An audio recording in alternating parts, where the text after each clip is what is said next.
그런 국회가 어디 있어요? 그냥 식물돼 있는 거예요. 자각이 없다는 거예요. 자각 자체가. 이렇게 하면 전국이 안 풀립니다. 혹시 제1야당의 전략은 아닐까? 국민들이 누구 책임으로 보겠어요? 5당 대표 회담이다. 3당이다. 그게 무슨 의미가 있습니까? 굴복하는 모양새처럼 느껴질 수도 있어요. 문재인 대통령한테는 없단 말이에요.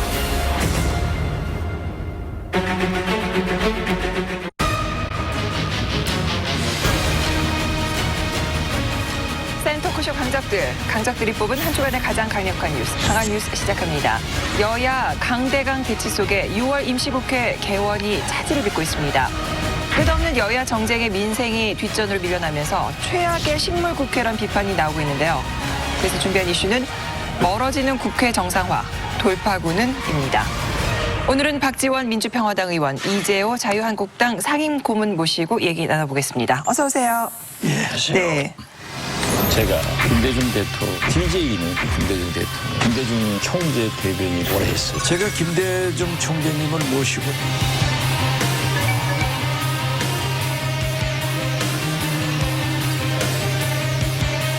우리가 여당 할 때 여당도 10년 해봤는데 2, 3년은 깊이 관계를 해봤는데 이명박 대통령이 하루는 어쨌든 실세는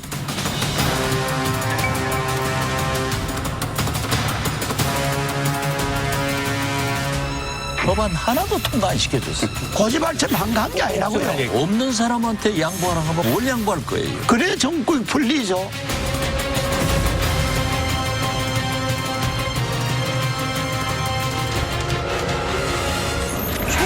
최악의 식물국회 다 동의하시죠? 최악. 뭐 식물국회야 뭐 자주 나오는 얘기지만 최악이냐 이거죠. 국회의원이 있는데 네. 우리가 18대 네. 말에 박근혜 대통령이 국회 네. 선진화법을 주도적으로 통과를 시켰어요. 네. 그때 제가 뭐라고 했냐면은 국회는 식물국회보다 동물국회가 훨씬 좋다. 그래야만이 대통령도 직권 상정을 해서 하고 싶은 법안을 상정시키고 통과시키고 또 야당도 단상 점거 등 존재감을 확인시키는데 꼭 그렇게 존재감을 확인시켜야 할까요? 어쩔 수 없어요. 국회는 동서고금을 막론하고 싸우는 곳이지 일하는 곳이 아니에요. 그렇게 논쟁을 하다 보면은 국민 여론이 형성되니까 그 국민 여론을 가장 존중하는 것이 국회의원들이에요. 그런데 지금 식물국회가 되고 보니까 국민 여론도 존중 안 하고 그냥 식물돼 있는 거예요. 근데 이게 이제 동물국회냐 식물국회냐 어떤 게 낫냐 이게 참 서글픈 논쟁 아닙니까? 사람 국회가 돼야지 왜 동물국회가 되고 식물국회 어떤 게 더 낫냐 이건데 왜 이렇게 그러면 국회의 효율성은 떨어지는가 이 점에 우리는 주목을 해야 되는데 최근에 미국에서도 나오는 얘기가 이런 게 있어요. 이 민주주의가 영어로 디마크러시 아니에요. 근데 이 디마크러시가 우리 데모크라시라고 그래요. 그건 이제 그쪽 공부가 다르게야죠. 근데 이제 이 하도 이제 진영 대결이 심해지고 뭐 하다 보니까 이 디마크러스가 아니고 비토크라시다 이런 말이 나와요. 그러니까 반대를 위한 반대죠. 그러니까 지금 한국당만 욕할 게 아니라 민주당이 야당일 때도 똑같이 발목 잡는 거예요. 그러니까 너의 행복은 너의 불행은 나의 행복이 되는 거죠. 문제는 지금 국회가 싸움은 뭐 여야 간에 있을 수 있는데 싸우면서 일을 해야죠. 싸울 땐 싸우고 일할 땐 일해야 되는데 이 사람들은 싸울 때도 싸우고 일할 때도 싸우고 근데 일을 안 하는 거죠. 그러니까 이제 급한 법안이 있으면 이낙연 총리가 4조 5천억의 뭐 민생 추경이 급하니까 통과시켜달라 그러면 국무총리가 그렇게 급하게 이야기하면 그걸 정치적으로 대통령하고 이야기를 하든지 여당 대표하고 이야기하든지 자 지금 이렇게 급하다 사실 추경이 그런데 야당이 저러고 있으니 여당이라도 좀 양보를 하든지 뭐 타협점을 만들어야지 계속 여당이 야당 탓하고만 있으면 되느냐. 그러니까 이 국회가 싸울 땐 싸우더라도 그래도 뭐 이해를 좀 하려고 노력을 하고 뭐 접점을 찾고 그래야 되는데 그걸 안 하는 거는 물론 야당도 책임 있지만 그러나 집권당이 좀 어른스럽지는 못해요. 이제 과거에는 낮에는 싸우더라도 밤에는 여야가 그거 잘하셨잖아요, 같이 우리 만나서 대표님. 술도 먹고 얘기를 했단 말이에요. 그래 풀려고 한 거예요. 그런데 지금은 낮에는 싸우고 밤에도 자기들끼리 만나서 내일 싸울 걸 준비한다는 거예요. 그러니까 안 돼요. 그래서 저는 어떠한 경우에도 이 전국을 푸는 최종적인 책임은 대통령, 그렇죠. 집권 여당입니다. 네. 거기에서 여유를 야당한테 줘야지. 없는 사람한테 양보하라 하면 뭘 양보할 거예요. 그렇죠. 그래서 저는 좀 정치를 복원시키는 길은 대통령께서 조금 여유를 가지고, 그래서 제가 왜 황교안 대표하고 1대1로 못 만나느냐, 만나라 이렇게 얘기를 했더니 당장에 그 다음날 여권에서 전화가 와서 그것만은 안 됩니다. 대표님 그 말씀 좀 말아주십시오. 제가 그랬어요. 나도 먹고 살라고 얘기했다. 말이 되느냐. 과거에 그러면 풀려고 만나면 어떻게 얘기가 오가는 건가요? 만나서 일단 뭐 술 한잔 기울이면서 너 왜 그러냐, 우리 이러지 말자 이렇게 시작하나요? 이제 물론 이제 국정 전체를 놓고 법안이나 무슨 예산이나 이런 걸 놓고 서로 양보선을 제시하는 거죠. 제가 야당도 10년 하고 여당도 10년 해봤는데 지금 이제 여당이 네. 우리가 여당할 때 야당 10년 했잖아요. 그때 야당 때 했던 걸 잊어버리면 안 돼요. 그들이 야당 때 어떤 게 했는가. 또 지금 야당인 한국당이 여당 때 어떻게 했는가 잊으면 안 돼요. 네. 그런데 문제는 지금 우리가 여당할 때 싸우잖아요. 그럼 싸울 수밖에 없는 그런 조건이 돼요. 그러면 야당의 원내대표를 만나요. 만나서 우리 사정을 이야기해요. 우리가 여기까지는 물러설 수 있다. 그러니까 우리 체면도 좀 살려주시오. 네, 네. 그러면 또 야당에서도 우리 사정이 이렇다. 우리 당내 분위기가 이렇고 당내 주장들이 이렇다. 그러나 우리가 여기까지는 양보할 수 있지만 더 이상 양보 못한다. 그게 서로가 이제 양보점이 나오잖아요. 그럼 마지막에 타결하지 못할 선이 나와요. 그건 도저히 양보 못하겠다. 그때는 여다 양보해야 되는 거예요. 여의도 맥주집에 모인 3당 원내대표. 굉장히 좋은 파트너를 저는 만났다고 생각하고 빡빡하게 소통하지 않는 문화를 화기애애한 분위기 속에 협의가 시작됐습니다. 맥주 호프가 아니라 희망 호프가 되었으면 좋겠다 그래요. 국회 정상화는 외면하면서 괜히 민생 챙기는 척 코스프레 하다가 뜻대로 안 되니까 어거지를 부리고 있다고 생각합니다. 너무나 유아틱합니다. 패스트트랙 강행으로 인해서 국회를 이렇게 파탄내놓고 아직도 자신들은 잘못한 거 없다. 우리는 6월 국회 법대로 열어야 되니까 국회 소집안 내겠다. 한마디로 잘못한 거 없다고 땡깡 쓰고 있습니다.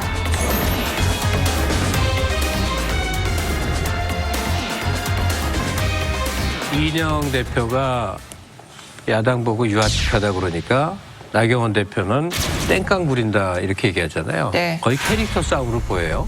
이인영 원내대표 집권당을 대리해서 이제 유연해져야 된다 지적이 많고, 나경원 원내대표가 너무 그 캐릭터에 집중한다. 자기 성향, 성격, 분위기, 뭐 예쁜 누나가 술 살 수 있게, 뭐 이게 좀 곤란해요. 지금 나경원 원내대표는 그 전반적인 그림 속에서 자기 행보를 하는 게 아니라 약간 개인 성향적인 측면들, 그지 왜 앞에서 막 아글바글 싸우는 그 측면이 너무 강해 보여갖고 대단히 안타까운데, 그걸 또 황교안 대표가 거중 조정할 수 있는 역할이 아니라 약간 대선 앞두고 경쟁적 위치, 그 경쟁적 관계처럼 보이는 측면도 있고요. 하여간 조금 성숙해졌으면 좋겠어요.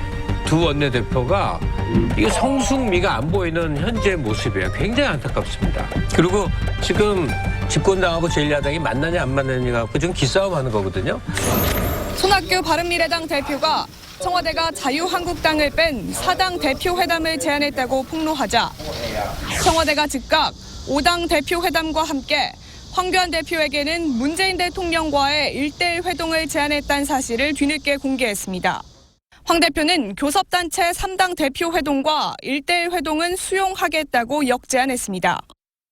여러 당에서 대표들이 모여가지고 한마디씩 하고 뭐 한마디 더 거드는 이런 회담은 의미가 있을 수 없습니다.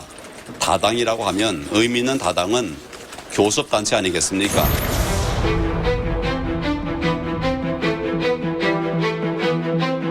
근데 그런 걸 다 폐기하고 어느 날 그냥 문 대통령이 황교안 대표를 따로 만나는 거예요.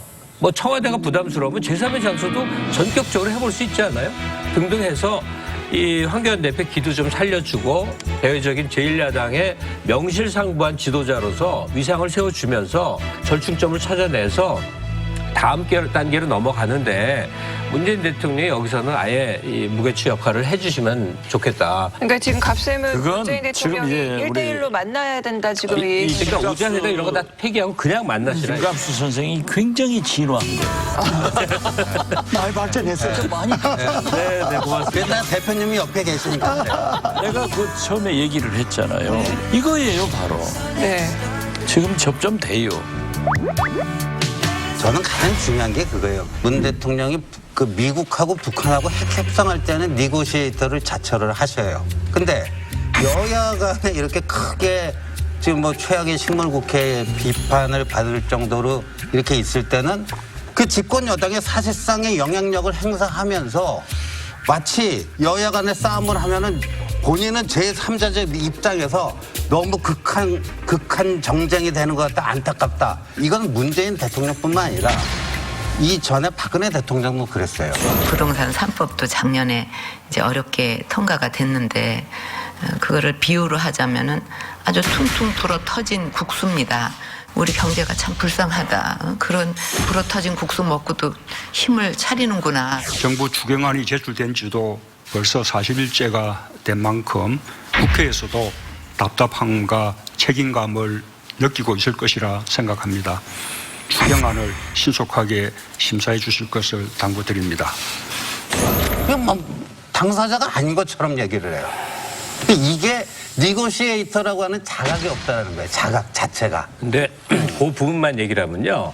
지금 우리가 착각을 하는 게 민주당이 청와대고 청와대가 민주당이 아니에요. 행정부의 역할, 의회의 역할에 대한 명확한 구분 속에서 나오는 얘기거든요. 그러니까 추경 통과시켜 주십시오 하는 거에 발의는 정부가 했잖아요.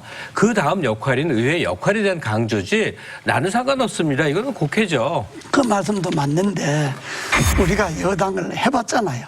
해보면 국무총리가 저 정도로 이야기하면 국무총리가 저렇게 말하기 전에 대통령하고 먼저 이야기를 해야 됩니다. 지금 추경 사정이 이렇고 정부 사정이 이렇습니다. 이 같이 무슨 절박하다는 공감을 얻어야지 대통령 대통령대로 따로 말하고 총리는 총리대로 따로 말하고 여당 대표는 여당 대표대로 따로 말하고 이렇게 하면 전국이 안 풀립니다. 그리고 뭐 5당 대표 회담이다 4당 3당이다 그게 무슨 의미가 있습니까? 5명 만나 3명 만나나 야당 대표 5명밖에 안 되잖아요.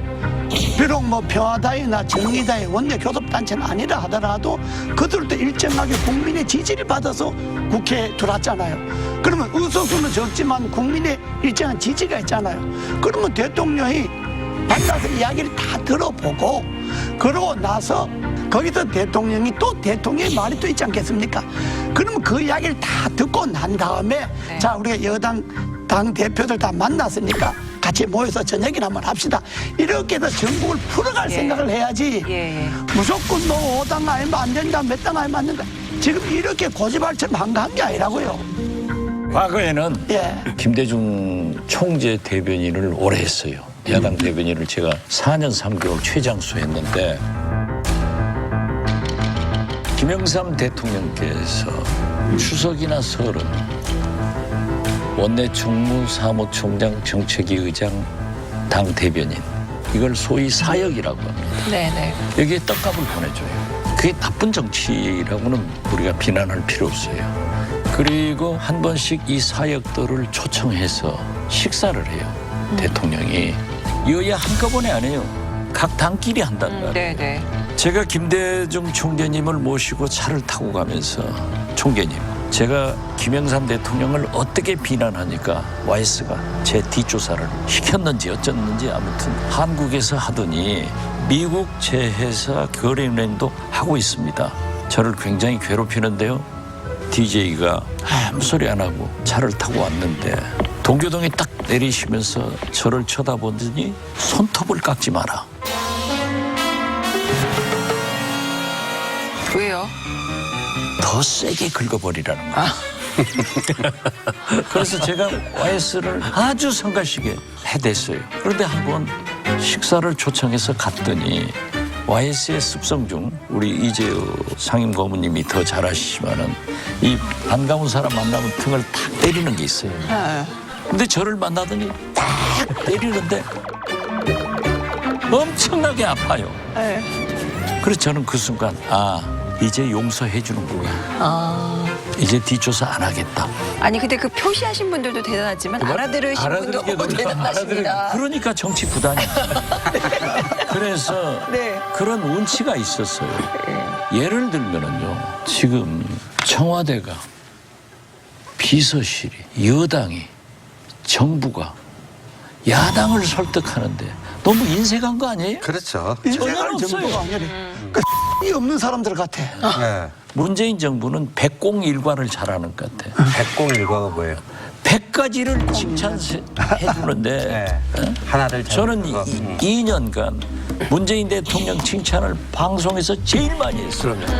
그런데 한 가지 섭섭하면은 연락 안 해버려요. 참 이상한 분들. 근데 두 분 대선배님들은 뭐 너무나 잘 알 사건인데 대단히 역사상 유명했던 여야 협상의 한 사례를 얘기할게요.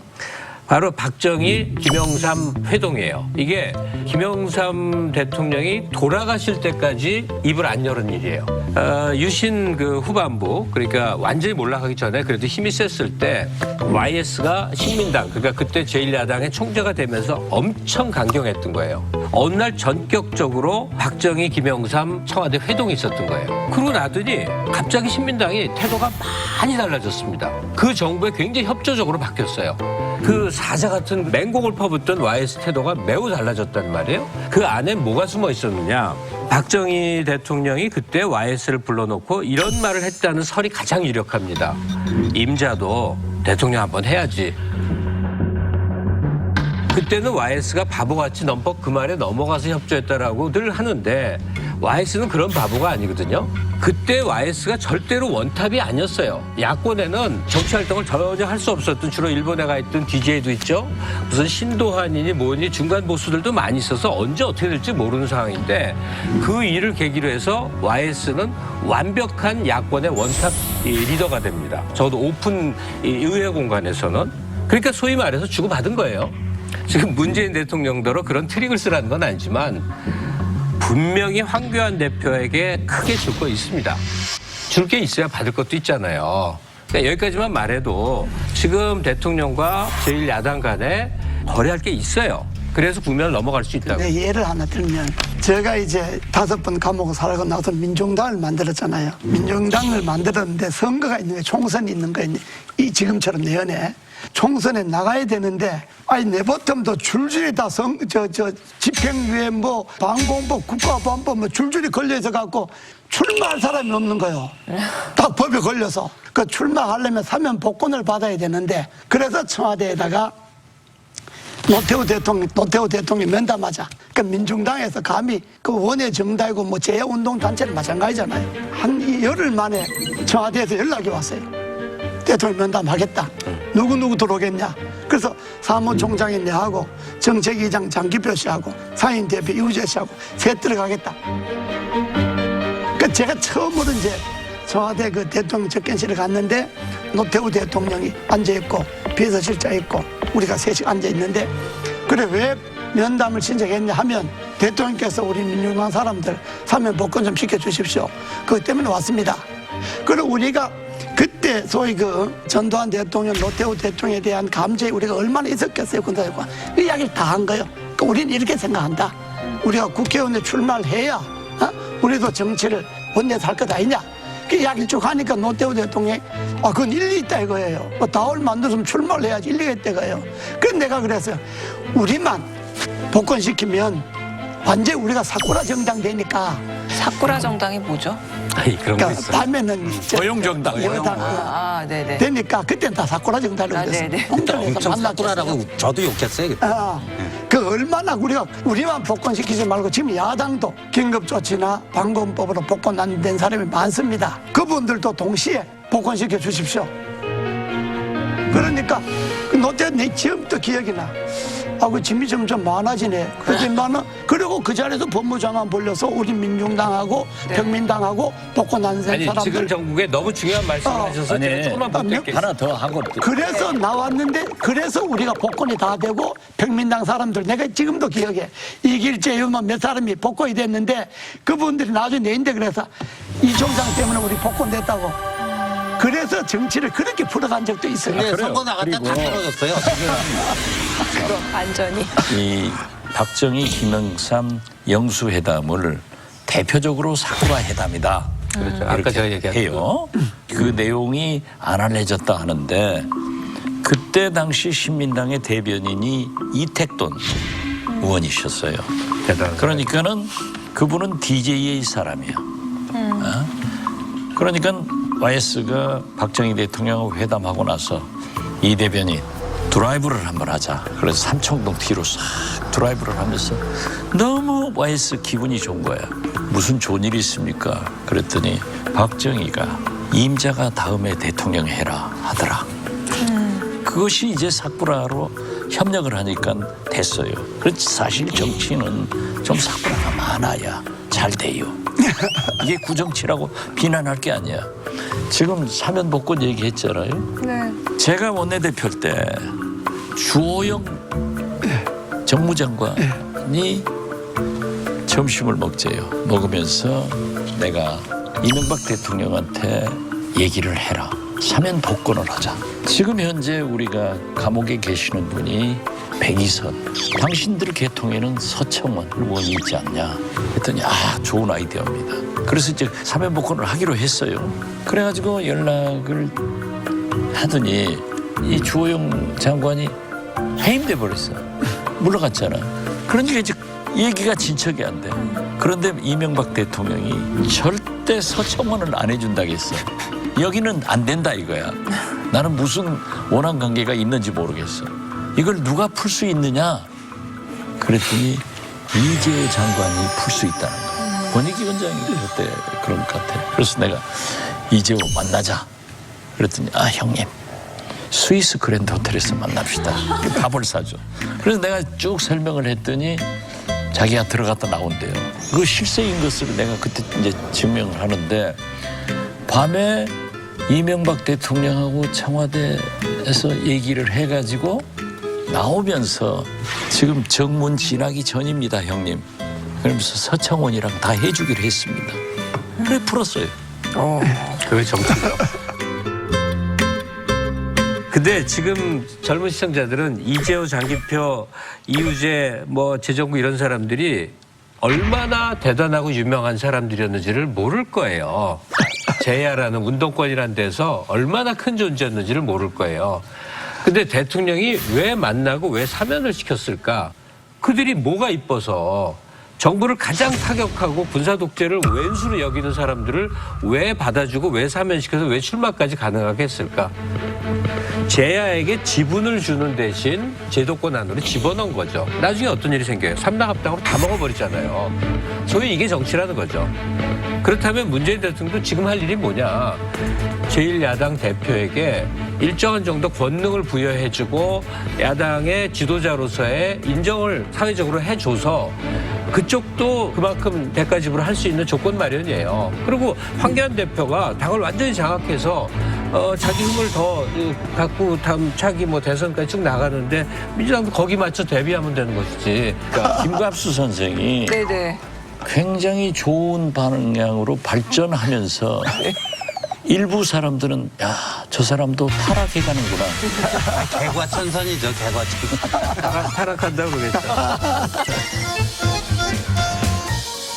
자, 양정철 민주연구원장을 가리켜 문재인의 복심이라고 표현하는데요. 그렇다면 양정철 원장의 언행이 대통령의 뜻이라고 해석할 수 있을까요? 양정철 민주연구원장이 박원순 서울시장과 이재명 경기지사를 잇따라 만났습니다. 한 수 배우러 왔습니다. 저희 박 시장님은 저희 당의 소중한 자산이시고 정책의 보고이시고 저희 지사직은 우리 지사입니다. 제가 경기 도민이고 수원 시민이고 수원에 계시다는 거죠. 네. 우리가 뽑은 우리 지사입니다. 감사합니다. 원장님인데 우리 원장님이지. 민주당의 경참 참모, 경참 비디오 역할을 아주 훌륭하게 수행하셨습니다. 더불어민주당 싱크탱크인 민주연구원은 서울시, 경기도의 연구원과 정책 협약을 맺었습니다. 양정철 민주연구원장은 이제 전국으로 보폭을 넓힙니다. 부산 경남을 방문해 오고돈 시장과 김경수 지사를 만날 예정입니다. 여당 대표와 싱크탱크 원장의 바쁜 움직임에 야당에선 총선을 앞두고 관권 선거판이 벌어진다는 비판이 나옵니다. 한마디로 온 나라를 친문 정렬시키겠다는 것 아닌가 하는 우려입니다. 양 원장이 문재인 대통령과 사적으로 정말 친하고 정서적으로도 통하고 여행도 같이 다니고 이 문 대통령의 의중을 잘 알 수는 있겠죠. 굉장히 가까이 많은 시간을 보내왔으니까. 근데 지금 민주연구원에서 총선 플래닝을 하는 과정에 이런저런 사람 접촉이 문 대통령의 의중이나 뜻이다? 천만의 말씀입니다. 그렇게 되질 않습니다. 구조상. 그리고 그런 식의 행동명령이나 구체적인 지시를 해서 또 피드백을 받는 스타일의 대통령이 아니에요. 야, 양 원장이 완전히 전국을 쥐락펴락하는 사람으로 엄청나게 과잉 부각되는구나. 이건 매우 좀. 근데 그거를 이제 언론의 상업주의라고만 해서는 안 되는 게 저도 그 얘기는 동의를 해요. 그러니까 문 대통령이 양정철 원장에게 그런 미션을 주지는 않았을 거다. 근데 그 양 원장이 측근이라는 건 다 알잖아요. 이 문재인 정권 그 1등 공신이었던 것도 다 알고 지난 2년 동안 야인으로 굉장히 아픈 세월을 보냈다는 것도 다 알고. 그런데 이분이 보니까 2년 동안 이렇게 무대 뒤에 있어서 그런지 굉장히 너무 의욕이 좀 과잉이다. 그리고 문 대통령부터 구체적인 미션을 안 받았다 할지라도 본인은 대통령 복심으로 불리우는 사람이라면 좀 절제력을 발휘를 해야 되는데 전혀 그렇지가 못해요. 근데 예를 들어서 우리 이재호 장관님 같은 경우에 2008년에 이제 MB 정권 막 들어와서 당연히 그때 이제 18대 총선에서 되실 줄 알았는데 이제 불의의 일격을 당하셔갖고 미국 가서 와신상담의 세월을 보내시다가 2009년에 그 보궐선거가 거기서 생겼어요. 이재호 그때 장관님이 나가시겠다니까 응원하러 가고 싶은 사람이 얼마나 많겠어요. 근데 이재호 장관님 그때 뭐라 절대 내 지역구에 발도 들이지 마라. 나 혼자 한다. 혼자 자전거 타고 걸어다니면서 뚜벅이 유세할 거다. 그리고 그때 완전히 90도로 다 인사하고요. 그다음에 그 선거 사무실도 그 놔두면 괜히 나 실세라고 이런저런 사람들 꼬여들까봐 선거 사무실도 폐쇄하고. 그래서 이제 살아오셨어요.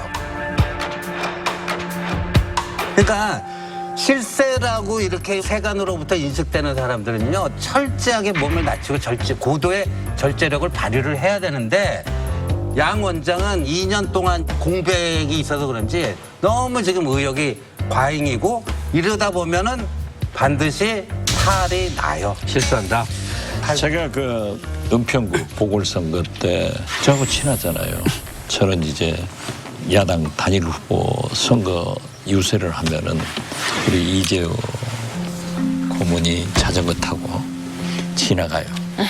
유세하고 있으면 지나가면서 형님 하면은 나도 연설하다가 손을 들고 그랬는데 선거의 귀지 아니에요. 그렇게 잘할 수 있으니까 혼자 하셨는데 제가 보면은 양정철 원장하고 저는 비교적 잘 만납니다. 이번에도 원장 부임하고 공식적으로 제 의원회관을 와서 둘이 한 30분 얘기를 했어요. 네.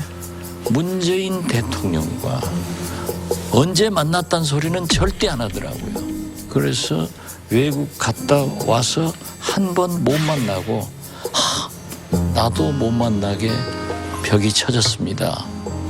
그래서 섭섭하지 마라. 본래 대통령은 측근이 원수고 재벌은 핏줄이 원순이라 섭섭하게 생각하지 마라 했더니 다시 출국을 했어요. 그 다음에 와서 보니까는 얘기하는 걸 들으니까 대통령 음성이에요. 대통령 음성이에요. 근데 최근에도 제가 보면은 상당하게 대통령과 교감 내지는 소통을 하고 있다. 그래서 나는 복심이다. 이렇게 봅니다. 양정철 원장 행보를 보면서 아, 저 사람이 너무 나갔구나. 이 실세다 소리를 듣거나 복심이라 소리 들으면 제일 먼저 자기를 낮춰야 됩니다. 그리고 만나야 될 사람을 만나야 되는데 양정철 원장이 민주연구원 원장이잖아요. 정부의 행정부의 뭐 청와대 직이 아니잖아요. 그런데 만난 사람 보세요. 국회의장 만났죠. 국정원장 만났죠. 서울시장, 뭐 경기도지사, 단체장 만났지. 근데 양정철 민주연구원 원장이 만날 게 아니라고. 자기가 대통령의 복심이면 선거의 병참기지라 그랬으면 만나려면 민주당 의원을 만나거나 민주당 원내위원장을 만나거나 그야말로 아멘거다처럼 다니면서 그 지역의 여론을 들어보거나 이런 일을 해야지. 그러니까 야당에서는 가뜩이나 잘 됐다, 잘 걸렸구나. 그 관권 선거 하려고 하는 것 아니냐.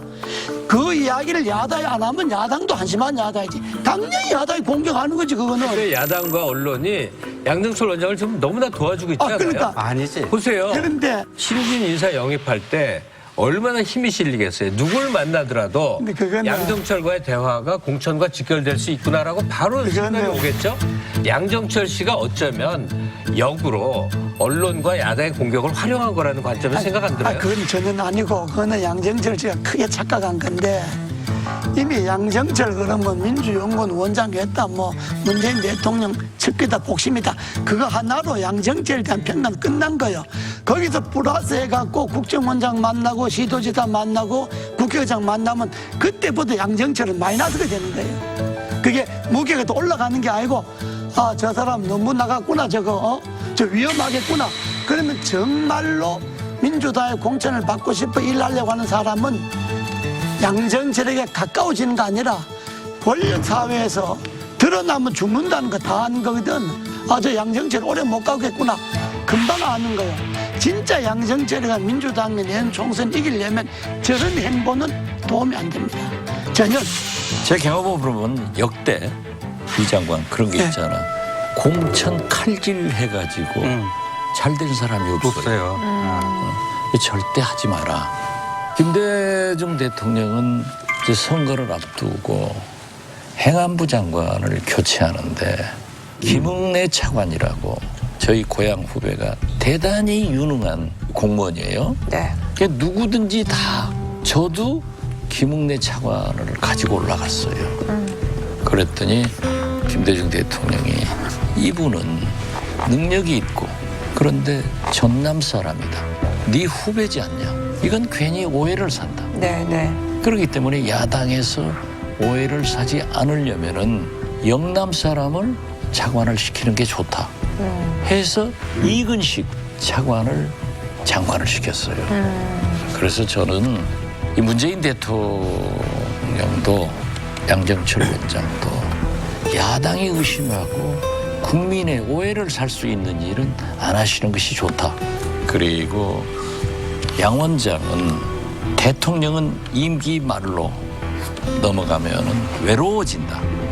그렇기 때문에 문재인 대통령을 옆에서 지켜드려라. 그리고 같이 모셔라 했는데 자기도 국회의원 출마는 하지 않고 3기 때는 청와대로 들어가서 마지막까지 모시겠습니다. 그래서 나는 그게 안 흔들려야 된다. 그럼 청와대로 곧 들어가겠네요. 자기는 들어가려고 하더라고요. 네. 그 들어가야 돼요.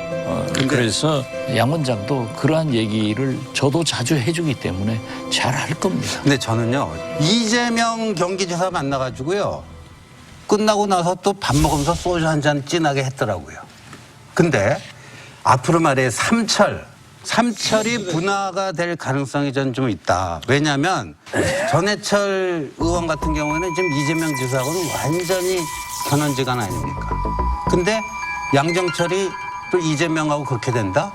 이게 이제 삼철도 옛날 같지가 않은 거예요. 이렇게 되면. 그 다음에 지난번 그 서훈 국정원장 만난 것도요. 그 기자한테 잡힌 거 아니에요. 동선을.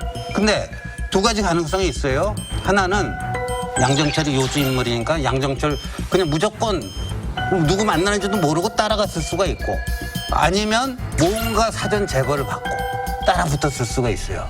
그러면 그 사전 제보를 한국당으로부터 받았겠습니까?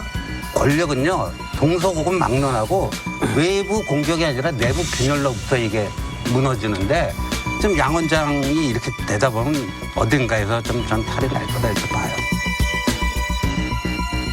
자, 장외 투쟁을 마친 황교안 대표는 취임 100일을 맞았는데요. 리더십을 공고히 하기 위해서 자, 어떻게 방향을 잡아야 할까요?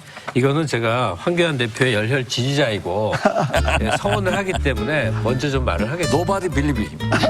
아니, 그게 진심이에요. 그래야 이제 그 민주당이 장기 집권한다고 믿으니까. 꼭 그렇게 생각하지 마시고 지금 황 대표가 이제 100일 맞이해서 사실 장애 투쟁하는 결과물이 손해예요.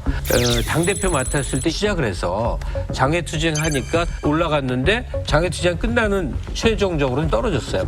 이 강렬한 이 대여 투쟁이 이제는 거꾸로 지지를 깎아먹는 쪽으로 왔어요. 그러면 황 대표가 어떻게 해야만 이 지금 수세 국면을 모면할 것이냐? 황 대표의 모든 대통령과 여당 비판에서 하나 완전히 빠진 게 있어요. 정책 내용이에요. 그러니까 대통령 못한다, 민주당 나쁘다만 했지. 그러니까 우리는 뭘 하겠다가 없었어요. 옛날 DJ나 옛날 야권의 지도자들은 대안을 갖고 주장하느라고 저 여당을 비판했는데 지금의 야당, 지금의 황교안 체제에서는 어떠한 대안도 내세운 적이 없습니다. 그래서 이번에 2020 경제대전환 프로젝트 이거 이제 내놓는다고 하잖아요. 그래서 매우 그게 중요한데 그걸 기대를 전 많이 해요. 나오면 이제 열심히 읽어볼 거예요. 근데 불안해요, 지금. 민주연구원에서 내는 리포트 한 번만 보세요. 저도 약간 관여해서 보면 거의 학술 논문 수준이에요. 정말 그렇습니다. 지금 시장 자유 막 하겠다고 저 황교안 대표가 3가지 얘기한 걸 보면 그거 어이없는 얘기거든요. 이제 거의 끝나버린 저 신자유주의 다시 하겠다는 얘기인데 그거 안 맥혀요. 4차 산업혁명 시대인데. 그러니까 내가 대통령이 되면 하겠다 급의 공약에 가까운 내용 있는 비판이 나와야 된단 말이에요. 근데 저는 이렇게 보는 게 황교안 대표가 최근에 겪고 있는 어려움은 사실상 저는 태생적 한계다 이렇게 봅니다.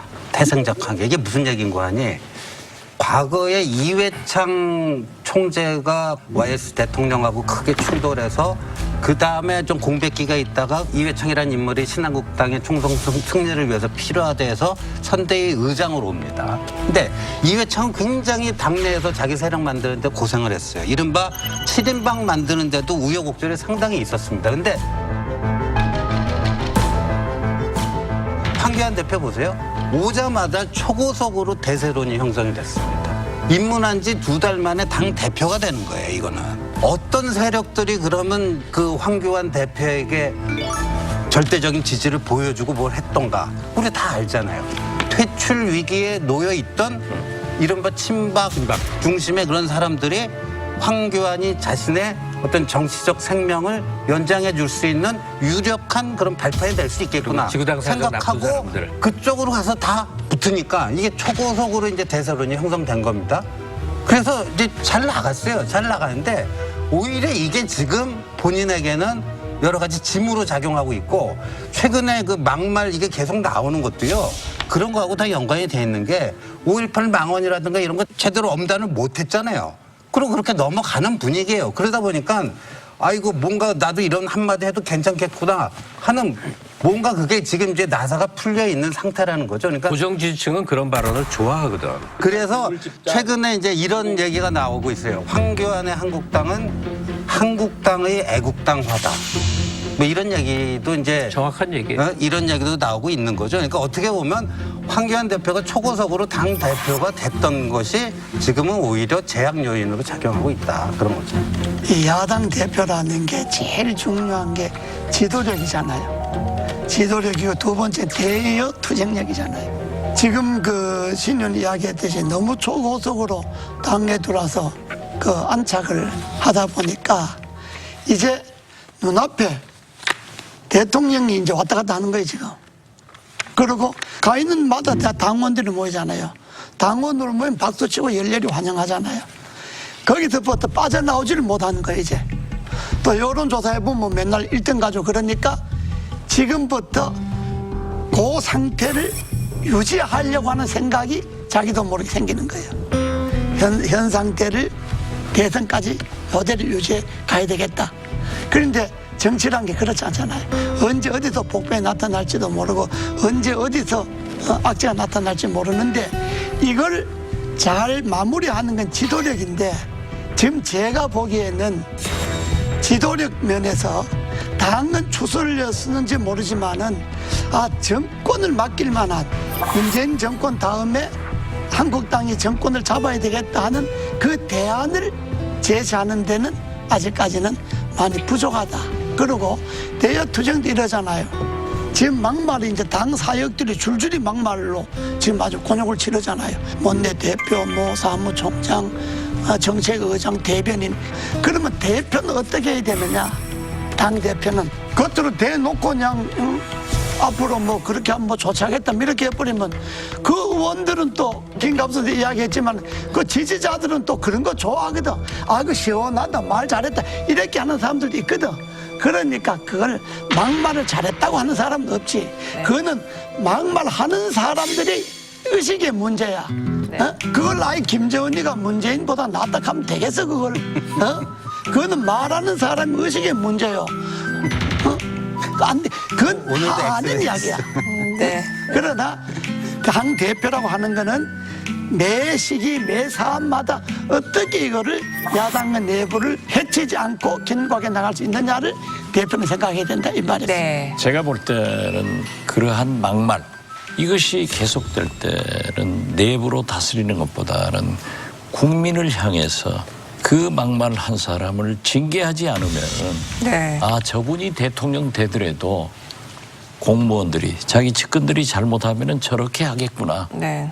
그래서 만약 제가 황교안이라고 하면은 엄중하게 징계를 해서 막아주는 단호한 모습을 보여야 된다 네. 하는 말씀을 드리고요. 다 맞아요.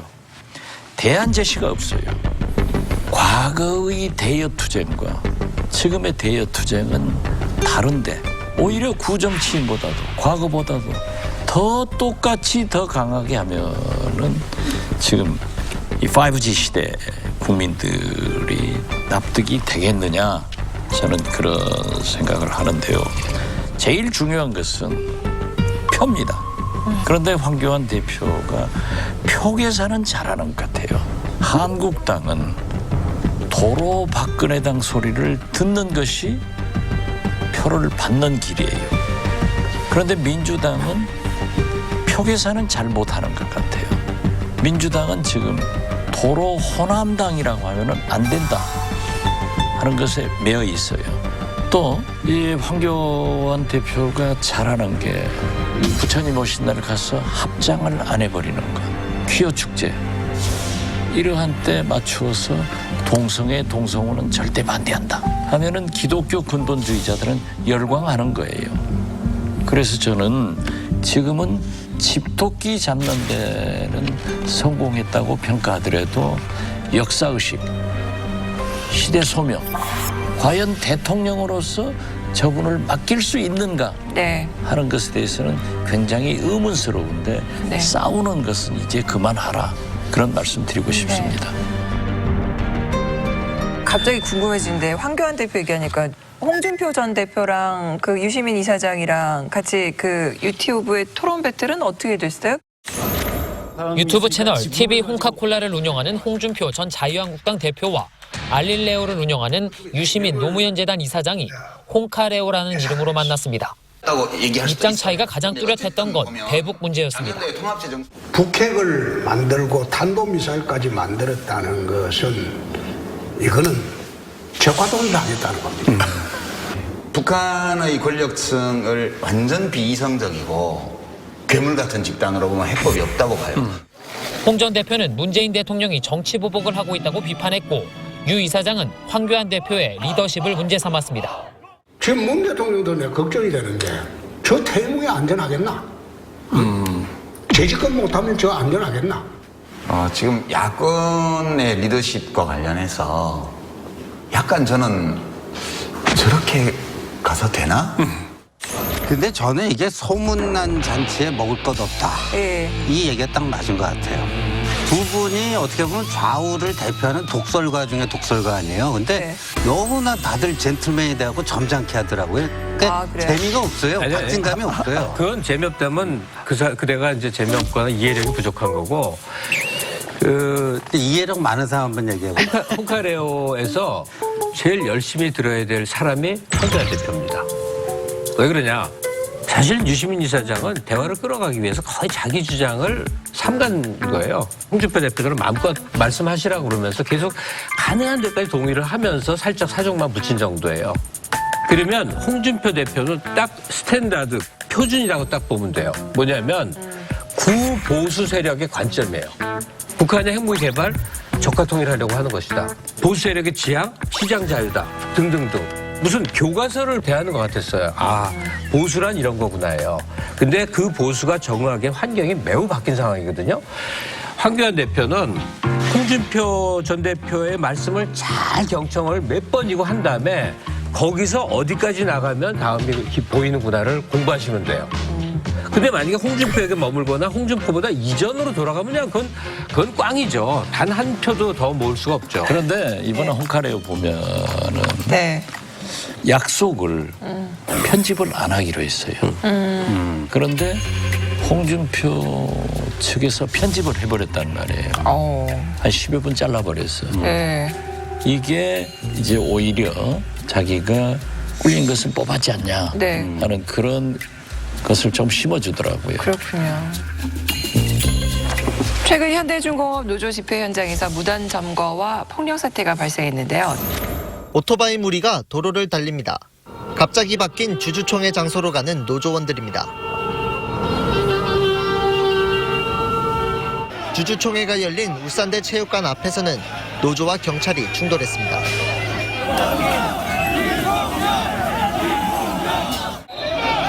이 과정에서 3명이 다쳤습니다. 노조는 체육관 유리문을 깨고 주주총회장에 들어갔습니다. 임시 주주총회가 열린 울산대 체육관은 이렇게 벽이 부서지고 바닥에는 소화기 분말가루까지 남았습니다. 민노총과 한국노총 소속 타워크레인 노조들이 오늘부터 전면 파업합니다. 현대중공업 주총은 마쳤지만 대우조선 현장 실사는 노조에 막혔습니다. 노조는 출입문을 막고 몸에 쇠사슬도 둘렀습니다. 현대중 노조도 주총 무효 소송을 내겠다며 압박합니다. 회사도 이에 맞서 조합원 60여 명을 고소하고 노조가 불법 점거한 한마음회관의 기물 파손 등에 대해 10억 원대 손해배상을 요구할 예정입니다. 저는 작년 11월부터 문재인 정부의 북경노적사, 북핵, 경제, 노동, 적폐청산, 사법부 신뢰 추락 이 5개 쓰나미가 오고 있다. 그런데 사실 김대중 대통령이 집권하면서 민주노총과 전교조를 호적에 올려줬습니다. 그때 이제 법적으로 처음으로 됐어요. 그러나 김대중 대통령은 어떠한 경우에도 불법 폭력 시위에 대해서는 엄벌에 처했고 대단히 미안한 말씀 같습니다만 단병호 민노총 위원장을 끝까지 구속을 했어요.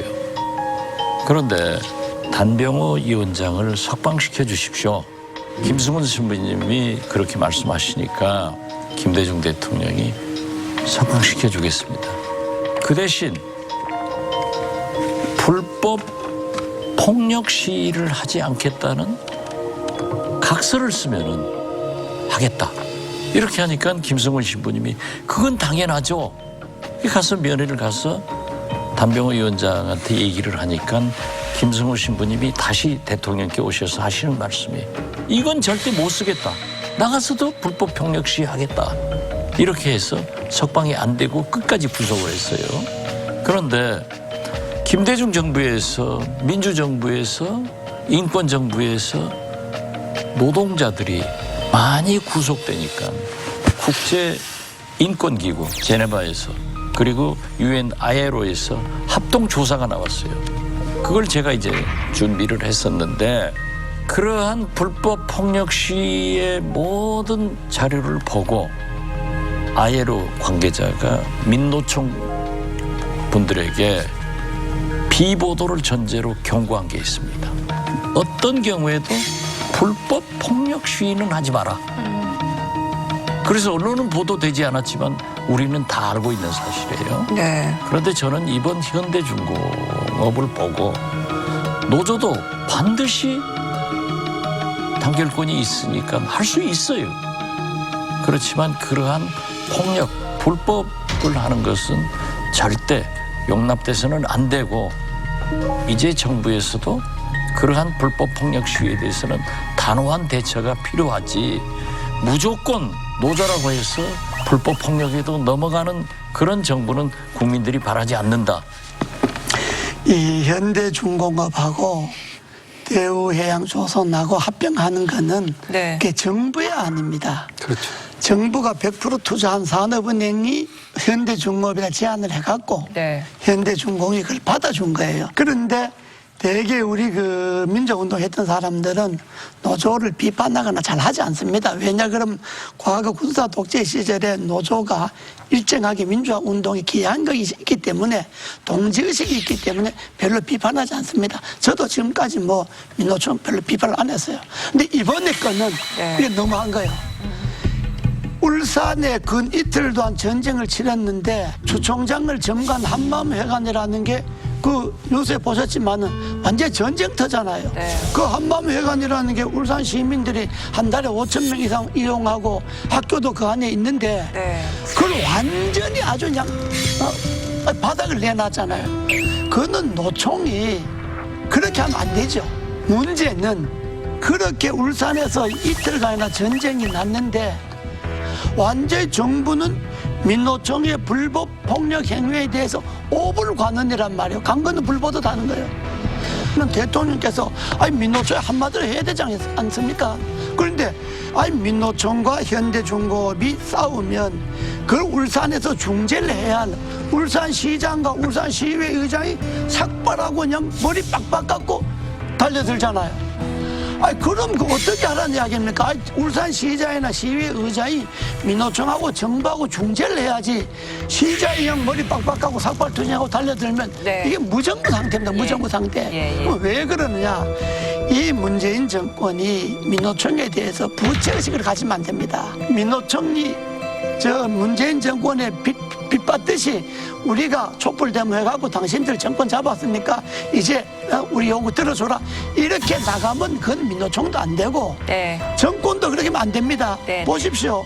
불법 폭력하면 경찰이 잡아가서 경찰에서 풀어주고 경찰이 안 풀어준 거는 검찰이 풀어주고 검찰이 안 풀어준 거는 법정에서 영장기각에도 풀어주고 있을 수 없는 일인데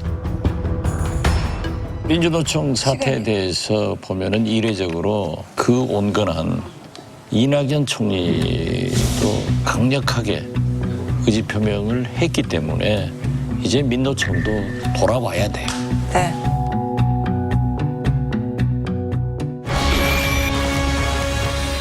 하노이 회담 결렬 이후 주춤했던 남북미 관계가 6월 한미 정상회담을 앞두고 활로를 모색하고 있습니다. 한반도 비핵화 문제를 둘러싸고 각국 정상들이 치열한 전략전을 펼칠 것으로 예상되는데요. 그래서 준비한 이슈는 6월 격동의 한반도, 남북미 속내는입니다. 그을린 피부에 북한 김정은 위원장이 23일 만에 모습을 드러냈습니다. 북한 김여정 노동당 제1부부장이 53일 만에 모습을 드러냈습니다.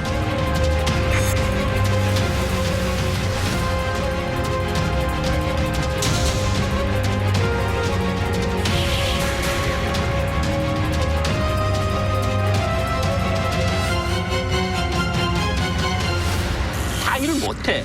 그걸 보면서 화를 냈어요. 무슨 장작이 이렇고 막 이러는데 북한에서 제일 무서운 말이 뭐냐면 문재인 대통령을 통해서 양보를 할까? 저는 약간 좀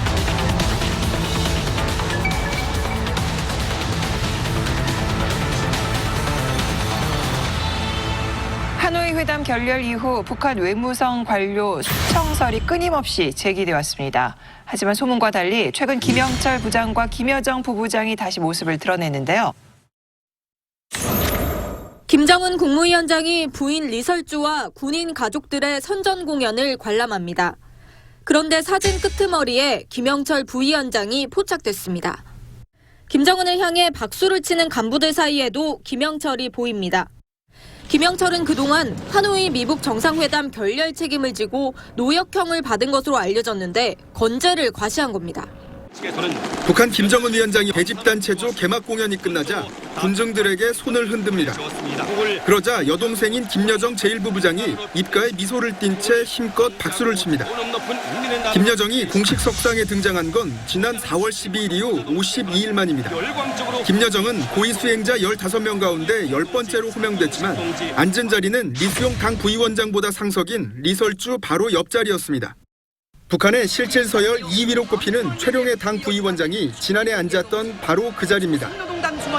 북한은 그러나 하노이 회담 당시 실무 협상을 총괄했고 앞서 처형설이 제기되기도 했던 김혁철 전 국무위원회 대미 특별대표의 모습은 공개하지 않고 있습니다. 제가 한 말씀 드려보면 그 김혁철에 대해서는 소식이 갈린다. 수용소에 가 있다는 소식하고 처형됐다는 소식하고 갈린다. 사실 북한 뉴스를 엎는 방법이 대체로 그렇습니다. 북한을 드나들면서 장사하는 중국 장사꾼들, 그 사람들하고 장사하는 북한 사람들, 그리고 북중 국경에서 나오는 핸드폰 직접 통화로 들어오는 소식, 그리고 제일 사실 신빙성이 높은 건 해외 파견 주재관들에서 오는 정보가 가장 확실합니다. 왜냐하면 이 사람은 높은 사람들하고 연결돼 있기 때문에. 근데 제가 이제까지 쭉 보면 한 70% 정도는 맞았어요. 그 오보가 왜 나오는가 하면요, 우리말에 그런 말 있잖아요. 말은 갈수록 보태지고 떡은 갈수록 적어진다 그러잖아요. 중앙에서 이영길 참모장도 마찬가지예요. 총참모장이 2016년도에 6개월 동안 사라집니다.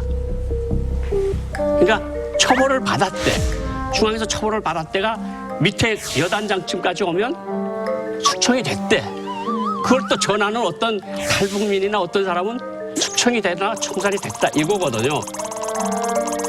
그러니까 굉장히 신중을 기해야 된다는 소리가 맞아요. 그리고 이번에도 사실 김영철 부위원장은 혁명화 간 거이 맞습니다. 김영철 부위원장은 갔다가 온 거다? 네, 갔다가 오고 이번에 보면 그 예술공연을 참관하는데 좌석을 보면 이설주 앉고 김정은 앉고 쭉 가서 5번째 가서 김영철이가 앉거든요. 근데 사실은 김영철이가 가 있을 자리가 아닌데 김영철을 나타나게 하기 위해서 이렇게 했을 가능성은 높습니다.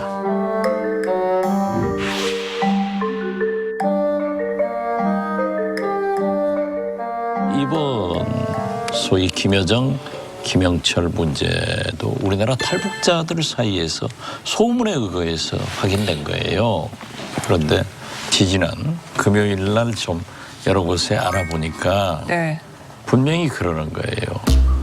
김영철은 지금 현재도 부위원장을 하고 있기 때문에 나타나지 않고 있고, 김여정 역시 북한 분위기가 이러기니까 좀 과로로 쉬고 있는 것으로 자숙하는 것으로 보이지 이 두 사람이 숙청되지는 않았다. 그런데 김혁철은 왔다 갔다 한다. 그리고 김성애는 더 어려워졌을 것이다. 그래서 제가 바로 금요일 오후에 지방에서 기자들한테 말씀을 드렸는데 기자들이 서울로 확인하더니 너무나 중대한 뉴스니까 그걸 보도를 못 하더라고요. 만약 보도했으면은 김영철이 나타났으니까 제가 또 수다가 됐어요. 그런데 또 맞추신 걸로. 사실 우리가 제일 믿을 것은 한미 정보당국이에요. 한미 정보당국에서 얘기하잖아요. 확인해 줄 수 없다. 이건 사실이 아니다라는 거예요. 그러니까 한미 정보당국의 발표를 믿어야지 다른 것은 좀 문제가 있는 것 아닌가 봐요. 바로 그 점인데 문재인 정권 들어서서 어쨌든 남북 관계가 좀 좋아졌잖아요. 정상끼리도 만나고 좋아졌는데 좋아졌다 하는 거는 남북 간에 정보 소통이 어느 정도 돼야 됩니다. 그래야 이제 앞으로 평화에 관해서나 뭐 통일에 관해서나 남북관계 계속해서 그 관계를 가지려면 정보에 관해서 어느 정도 좀 소통이 돼야 되는데 우리나라 국정원은 북한 관계 담당이잖아요. 또 미국에서 나와 있는 또 정보도 있고 그러면 언론이 예를 들어 기사를 취재했으면 확인을 해봐야지. 우리 이런 소리가 들어왔는데 당신들 확인할 수 있느냐? 그 뭐 확인이 된다든지 안 된다든지 말이 있을 것 아닙니까? 그래서 특히 북한 관계의 그 보도는 언론도 좀 신중할 필요가 있고 이 국정원 대북 담당 파트들도 좀 적극적인 필요가 있어. 자기네들만 알고 마는 게 아니라 이건 국익에 관계되잖아요. 한국에서 뭐 김혁철이 뭐 숙정하고 뭐 노역 취했다고 실컷 떠들어나는데 수모이 나타나는 게 사진 나오면 이게 나라의 체면 문제니까 국정원의 대북 담당 파트가 좀 적극적으로 좀 활동할 필요가 있어요. 근데 이제 그 언론 보도가 이러이러한데 우리가 그걸 확인해달라 이렇게 얘기할 수 있습니까? 아, 그걸 국정원에 확인할 수 있죠. 얼마든지 있죠. 아, 국정원을 통해서? 그러니까 그럼요. 비공식적인 루트를 통해서? 아, 그게요. 네. 지금은 뭐 그런 파트가 정부에 있는지는 모르겠는데 언론에서요. 그런 뉴스가 들어오면 제일 먼저 청와대 쪽에 확인합니다. 사실이냐. 그러면 청와대 쪽에는 국정원 대북 담당인데 확인을 합니다. 네네. 야, 지금 언론에서 이런 이야기인데 사실이냐. 국정과 직접 소통이 어려우면 청와대를 통해서 그 사실을 언론에다가 확인해 줄 수가 있어요.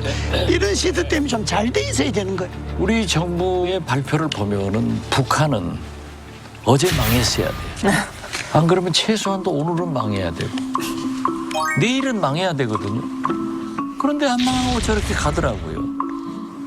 지금 이재호 고문께서 말씀하신 대로 어느 정도 정보는 언론과 국민들하고 공유를 해줘야 되고 그러한 사실은 다 청와대 국정상황실이나 외교안보실로 다 보고가 되고 또 국정원에도 공보관이 있기 때문에 확인해서 서로 협력해야 된다. 이런 실수를 다시는 반복하지 말자. 그런 건설적인 걸로 북한에서는 오보가 처음 나갔을 때 속으로 우리 100% 오보는 아니고요. 네네. 100% 오보는 아니고 실제로 하노이가 노딜로 돼가면서 분노해서 돌아갔잖아요. 네. 그래서 통전부와 외무성과 당 국제부에 대한 조직 지도부의 검열이 있습니다. 감찰이 있어가지고 실제로 거기서 모든 것을 처리하고 난 것이 5월 30일 노동신문 사설입니다. 반혁명 분자들에게 준엄한 철출을 내려야 된다. 그건 분명히 뭐가 있었다는 거거든요. 노동신문은 지난달 30일 동상이몽은 반혁명적 행위라는 표현을 쓴 데 이어 반혁명 분자는 수치스러운 종말을 맞을 것이라고 했습니다. 고모부 장성택 등 고위급 인사를 숙청할 때마다 등장했던 반혁명 분자라는 표현이 또다시 나온 겁니다. 아무것도 없이 이런 거 나온 거 아닌 것이고 사실은 절반은 맞고 절반은 틀린 것이 김여정이는 근신 코스프레를 하는 거다. 그러니까 제가 오빠 지분도 그렇고 안 좋으니까 좀 쉰 거예요. 그 끝난 게 5월 30일 노동신문 사설입니다. 그래서 결국은 김여정에 대한 것은 아프고 누웠다, 뭐 숙청됐다 이거는 100% 오보가 맞고요. 북한 내부에서도 사실 이제 이 남한 쪽에서 정보를 얻는 루트를 어느 정도 파악을 하고 있을 거 그걸 아니에요. 막으려고 애를 쓰고 있죠. 근데 오히려 또 거꾸로 이용할 수도 있을 것 같다는 생각도 드는데요. 그렇지 사실은 태영호공사가 2017년 8월 달에 왔잖아요. 네. 그래서 궁서공 유럽 담당 차관이 철칙 해임돼서 혁명화를 갔다고 나왔어요. 근데 10월 달에 텔레비전에 나옵니다. 궁서공 부상이 이 주조 체육 경기 모임에 전 외무성 부상 궁서공 동지가 참여했다 하고 나오는데 시골에 가서 혁명화를 심하게 하던 사람이 다시 왔다가 그 행사에 참가하고 자기 집에 갔다는 거예요. 그러니까 언론이 한국 언론이 아니면 서방 언론이 북한 일부 인사들을 살리는 경우가 있어요. 최근 국내 현지 지도에 나선 김정은 위원장 수행에 김여정 제1부부장이 아닌 현송월 노동당 선전선동 부부장이 등장해 눈길을 끌고 있습니다. 현송월 부부장이 김여정 부부장의 역할을 대신하게 된 것이 아니냐는 관측도 나오고 있는데요. 자, 이건 어떻게 보세요? 현송월이 김여정을 대신할 수는 없어요. 저렇게 수행을 한 것은 그쪽에 무슨 필요한 임원 공연을 준비하기 위해서 수행했다라고 했는데 그래서 저것도 좀 지나친 속단의 결과이지. 둘 다 보셨잖아요. 김여정 부부장이나 예, 현성월 그렇죠. 부부장 다. 캐릭터가 완전히 다른가요? 저는 좀 다릅대요. 김여정은 아주 진짜 콰이엇, 네. 조용하고 그 과시를 안 하려고 하고. 네. 그러니까 우리가 점심 먹는데 그 자리는 자기가 안 올 자리라고 하면서 밖에서 2시간을 기다리고 있더라니까요. 그런데 현성월은 굉장히 활달해요. 물론 연예인이고 그런 그 직업상 그럴 수도 있지만은 술도 잘 마시고 아주 그 발랄하더라고요. 또 나이도 상당히 차이가 있는 것 같아요. 그렇죠. 네. 뭐 김정은 위원장보다 12살이 네. 위고요. 이번에 올해 4월 달에 당중앙회 7기 4차 전원회에서 선전선동부 부부장으로 승진을 합니다. 이건 어떤 의미인가 하면 북한 사람들이 보기에도 굉장히 파격적인 승진이거든요. 김정은 위원장과의 같은 각별한 신임 관계에 있어요. 그러니까 자기가 마음에 들면 자기가 쓰는 거거든요. 그리고 6월 1일 날 군수공장 가서 막 화를 내고 뭐 관계 가서도 화를 내고 그랬는데 그 다음은 공연을 봤어요. 바로 그 자리에 현성월 단장이 갔으니까 아마 김정은 위원장이 어떤 선전을 위해서 공연을 하는 데니까 따라갔다고 생각하고 저도 동감입니다. 현성월 부부장이 아무리 각별한 신임을 받는다고 하더라도 백두혈통하고는 맞설 수가 없는 거거든요. 그러니까 제가 항상 이야기하고 있지 않습니까? 평양에 3명의 대장부 여인이 있는데 김여정, 이설주, 현성월이다. 이런 말은 북한 사람들이 하고 있는 거예요, 사실은. 그런데 이번에도 보면 현성월 단장이 정말 어디까지 올라갈까도 제가 관심 있게 보고 있는 그런 겁니다.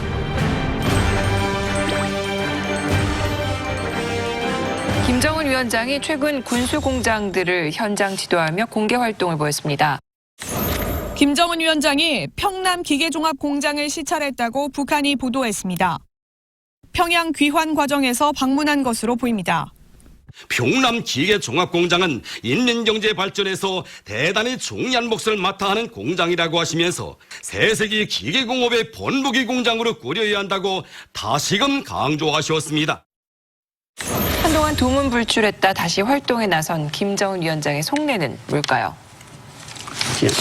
그 뭐 지금 소위 자강도 네. 성공한 위원장을 김재룡 총리로 했잖아요. 그래서 거기 군수 경제를 민수 경제로 돌린다고 해서 지금 김재룡 총리를 등용했는데 이번에 저기 가면서도 제가 알기로는 차관급 젊은 지도자들을 다 수행시켰더라고요. 그래서 저는 북한의 민수 경제와 이 세대 교체 이런 것도 그들의 인민들에게 좀 보이고 아무래도 지금 하노이 회담 이후 자력갱생을 강조하기 때문에 현지 지도를 열심히 하고 있다. 저는 그렇게 봅니다. 사실 5월 9일 날 그 두 번째 미사일 발사하고 네. 그다음에 이제 한 20여일 만에 이제 자강도를 갔는데 자강도는 북한 사람들 모두가 다 인정하는 것처럼 군수공업이 중심지고 네. 강계 정신이 중심지입니다. 강계 정신이라는 건 아무것도 없는 강계는 산밖에 없거든요. 그런데 연영국 총리라고 한국에 왔던 그 사람이 자강도 인민을 고난행군 때 먹여 살렸다 그래서 유명한데요. 그 정신을 이어받는 그 자리에 갔다는 건 군수에서 민수로 하는 그런 메시지도 분명히 있지만 거의 같은 공장들이 다 미사일이나 탄약이나 방사포탄하고 관련된 공장입니다. 강계 트락토르 공장, 뭐 장자강 공작기계 공장이니 다 이런 건데 거기 가서 일단은 내가 화났다는 걸 보여주는 거예요. 실질적으로 강계 학생소년궁전에 가서 무슨 일꾼들이 일본세가 이러냐. 사상 관점이 글러먹었다 그러거든요. 북한에서 제일 무서운 말이 뭐냐면 사상 관점에다 갔다 그러면 무섭습니다. 내가 사상이 충실성이 당에 대한 충실성이 없기 때문에 이를 엉망으로 만들어 놓고 있지 않느냐 그러면 거의 혁명화 대상으로 가는 거거든요. 그러니까 사상 관점을 하고 또 공연 인민나라 공연을 하는데 무슨 일본세가 이러냐. 일본세라는 건 일하는 사람들이 본연의 입장과 자세예요.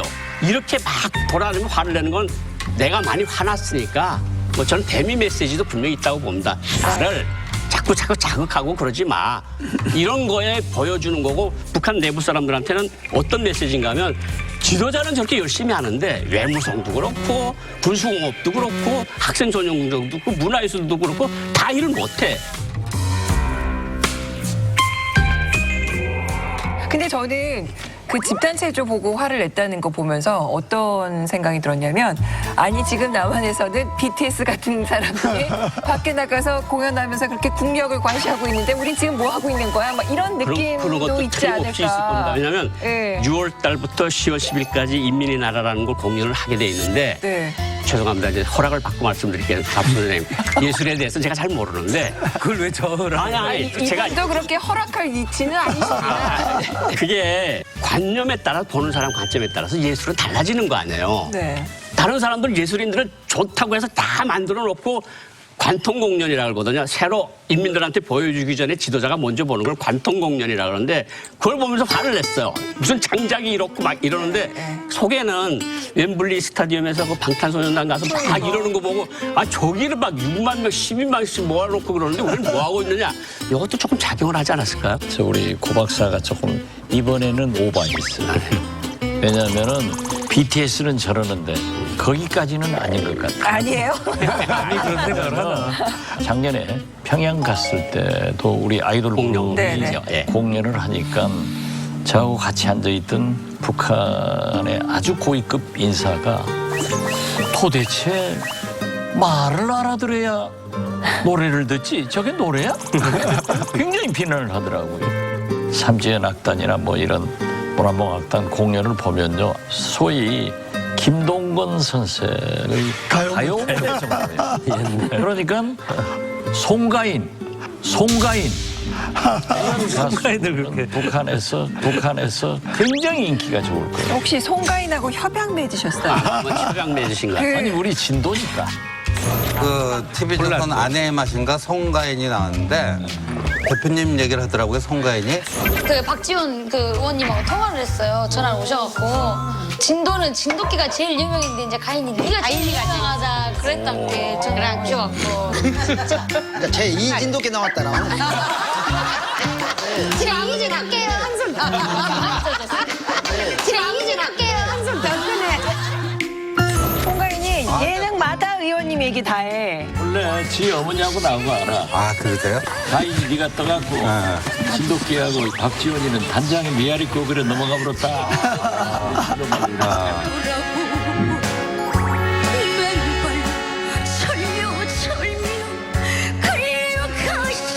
그래서 그 짜증내고 하는 것은 현성월한테도 왜 저래 쟤 하면서 짜증을 확 내는 걸 보면은 성격도 있고 미국에 내가 지금 화내 있다. 그러니까 자극하지 말라. 그렇죠. 하는 메시지는 분명하다. 저는 그렇게 느꼈습니다. 제가요 그 김정은 위원장 들어선 이후에 북한을 쭉 지켜보면서 상당히 좀 위험하다는 생각을 하는 게 지금 김정은 위원장 세대가 북한에서 거의 지도력을 갖고 있지 않잖아요. 그러니까 김일성 위원장, 김정일 위원장에 이어받은 사람들이란 말이에요. 지금 북한 사회에서 아직도 자기 또래들은 참을 역할을 할 수 있는 지혜와 능력을 안 갖춰 있고 꼰대들은 자기하고 감이 안 맞고 그러니까 이 과정에서 지금 김정은 위원장이 매우 지도력의 혼란도 가져올 뿐더러 그래서 지도력을 세우려고 하다 보면 엉뚱하게 더 강하게 행동을 할 수도 있다. 그래서 지금 우리가 상당히 북한을 좀 눈여겨 좀 잘 지켜봐야 한다. 그런 생각이 들어요. 김정은의 감정이입해 보면 진짜 고독하긴 할 거예요. 지금 체제 변경의 눈앞에 있는데 그냥 이대로 핵무기 쥐고 으렁거리면서라도 권력 유지를 할 것이냐, 내 권력을 잃을 가능성이 매우 생기지만 그야말로 개혁개방 쪽으로 크게 방향을 트냐, 이걸 얼마나 고민하겠냔 말이에요. 김정은 위원장이 그 속마음에 대해서 말씀들 하고 계시는데 다들 알지 않습니까? 시장이 한 500개가 되고 휴대폰이 뭐 어떤 분은 300만 개, 어떤 분은 600만 개라고 이야기하고 조금씩 달라요. 그리고 뭐 오청성 병사 이야기도 그렇고 새로운 탈북자들 이야기를 들으면 군대에서 8년, 10년 동안 있다 온 친구들이 USB를 거의 가지고 있어요. 그 한국 노래가 300개, 500개씩 들어가 있다고. 우리 병사들이 혁명 사상으로 무장돼서 혁명을 위해서 나가야 되는데 왜 남조선 날라리 방송을 그렇게 노래를 좋아하느냐. 그러니까 아까도 그 의원님 말씀하신데 저게 춤입니까? 노래입니까? 뭐 이러면서 그랬다는 게 사실은 나이 든 분들은 아직도 이해를 못 하는데 20, 30대는 이 먹혀 들어가는 거예요. 자, 이달 말 한미 정상회담이 예정돼 있습니다. 자, 그 사이 남북미 정상들의 행보는 어떻게들 예상을 하시나요? 김현철 통일부 장관이 네네. 6월 4일 외신 기자 클럽에서 공개적으로 아예 얘기를 했습니다. 기자 질문에 답변으로 트럼프 대통령 만나기 전에 만날 수 있는 환경이 여러 환경이 조성돼 있다. 이거 만날 수 있다는 얘기거든요. 남북 간에 정상이 긴밀한 얘기를 할 필요가 서로 너무나 있기 때문에 아마 6월 중에 만난다. 저는 통일부 장관의 그걸 저도 읽었는데 아마 필요성, 희망성을 굉장히 강조한 것 같아요. 제가 알고 있기로 남북 간의 접촉은 하고 있지만 협상으로 이어지지 않는데 김정은 위원장도 트럼프 대통령의 방한, 한미 정상회담을 앞두고 여러 가지 계산을 할 거예요. 북한도 김정은도 살기 위해서 트럼프와 대화를 해야 된다. 그런 필요성을 느끼면은 한미 정상회담 전에 남북 정상회담이 원포인트 판문점에서라도 열릴 수 있을 것이다. 열려야 한다. 저는 그렇게 생각합니다. 저도 한 의견을 보태면 통일부 네. 장관 얘기는 당위성을 이야기한 것 같고요.